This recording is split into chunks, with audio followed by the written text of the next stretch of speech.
Now we're going to show you how to use your Truma control panel inside your motorhome. This will operate your heating and your hot water. This is your Truma control panel. To turn it on, simply press the button in the middle and it'll take you to your home screen. The icons along the top: heating, hot water, power source and fan speed. The first thing you need to do is select your power source. You simply scroll along until the icon you want is flashing and then push the button in.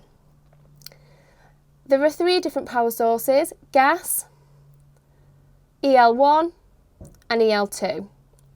If you're in the UK and you use an electrical hookup, select EL2. If you're in Europe for electrical hookup, select EL1. And if you want to power off the gas, select gas.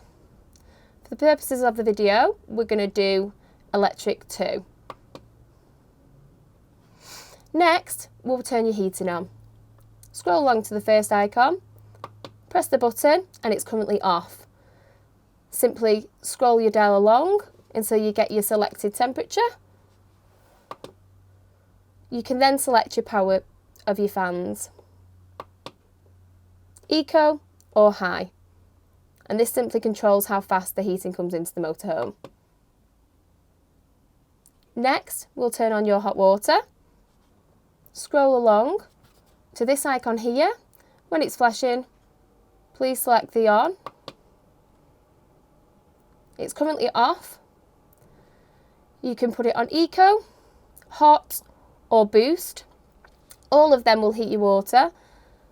Eco is a bit slower, hot takes around 20 minutes and boost takes around 15. It heats approximately 10 litres of water at a time. So that's how you use your Truma control panel inside your motorhome.